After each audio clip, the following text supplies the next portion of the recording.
Kakalabas lang ng bagong survey. Number 1 na tayo! Ibagay mo yan na nakamay! Tapos, 5 buwan na lang, magkakaroon na po ng bagong mayor dito sa Maynila. Handa na ba kayo sa pagbabago? Gusto niyo ng bago?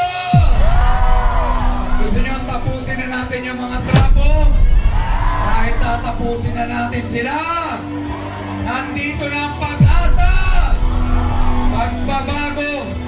Yan ang dadali natin sa buong Maynila. Kaya ngayon, masayang-masaya ako na nandito naman ako sa lugar ko sa Sampalo kaninang umaga. Libo-libong tao na naman sa Tondo. Grabe.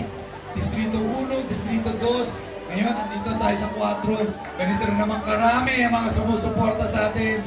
Maraming salamat po. Dahil po sa inyo, kaya lumalakas tayo na lumalakas. Kaya sana, huwag kayong mapagod sa pagtulong, sa pag-spread ng magagandang balita, ng magagandang plano natin para po sa buong Maynila.